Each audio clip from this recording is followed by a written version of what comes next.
Boarded windows. It's just still there. Broken beams. You know, it looks like when it first happened. Scars from a storm that still refused to heal. This still exists since October. And on Catherine Avenue, our neighborhood was unrecognizable. In New Monrovia Park, there's still a lot of debris just sitting. Every flapping tarp, every jagged edge. That's a mess. That is a mess. Is more than a mess. It's a constant visible threat. I'm afraid. Don Simpson and Marie McCool's Stewart home was spared October 9th.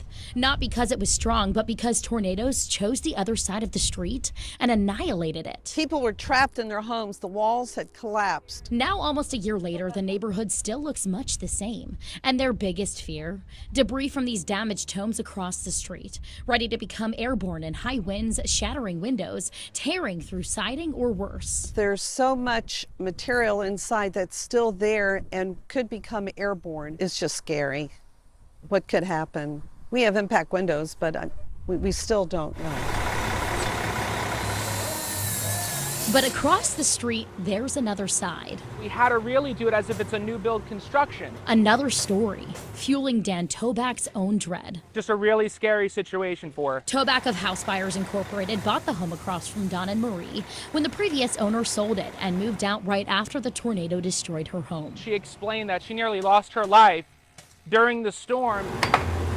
Toback intended to remodel and resell the house, but never expected to wait what he says was about 6 months to finally get a building permit approved. Is that typical? No. For our business, we're usually buying homes quick. We get in there, do the repairs quickly, and then resell them. This is a very unique situation. Now Toback's home is as exposed as Marie and Don's, in the middle of hurricane season with no solid structure to protect from wind and rain. One hurricane season now, we're in another one. And though construction is finally underway, the end date still hangs in the balance. Every step of the game here, every stage of this rebuild, we have to continually go back to the county for approval for permits. So now that's going to be the next leap.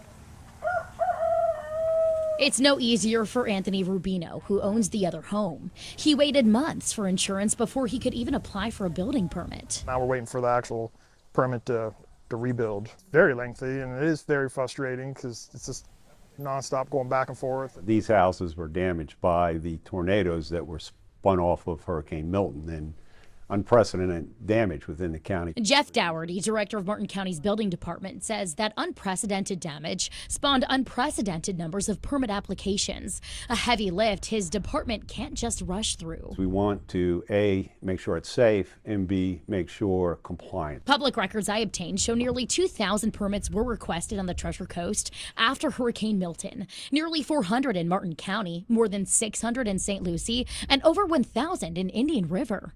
By June, about 15% of them in Martin and Indian River are still open, still waiting for a decision. What do we tell homeowners who are in this situation and are worried about that debris becoming airborne shrapnel? We'll do everything we can at the county level. The state is always there to help, but we are all concerned about the next storm. It's a huge, huge concern. State Representative Fiona McFarland says in wake of last year's hurricane season, two of the biggest complaints she heard from constituents was slow debris removal and building permit delays, slowing storm recovery. You've got power back on, you've cleared the roads, now you're just trying to fix your house. You found a contractor, but you can't get a permit from your local government. It was so frustrating. Now Senate Bill 180, signed by the governor in June, aims to address those issues, now requiring local governments to lock in at least one debris management site each year before storm season, lay out post-storm permitting plans for businesses and homeowners, set up mutual aid agreements to speed up cleanup, and let homeowners off the hook for permit fee increases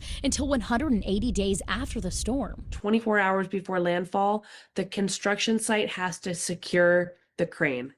And if they don't, there's some fines and fees. They could lose their license and in some extreme cases be liable for damages. The other half of the problem that we're hearing about is insurance taking months in some cases to pay out. Is there anything the legislation can do to address that? You know, the insurance market in Florida it's not a great market. It's really I think, frankly, kind of broken, as any homeowner will know. We are doing everything we can to try to make the market more competitive. If there are more things that we can do as a state to make us more prepared against hurricanes and help us recover faster afterwards, I want to hear about them.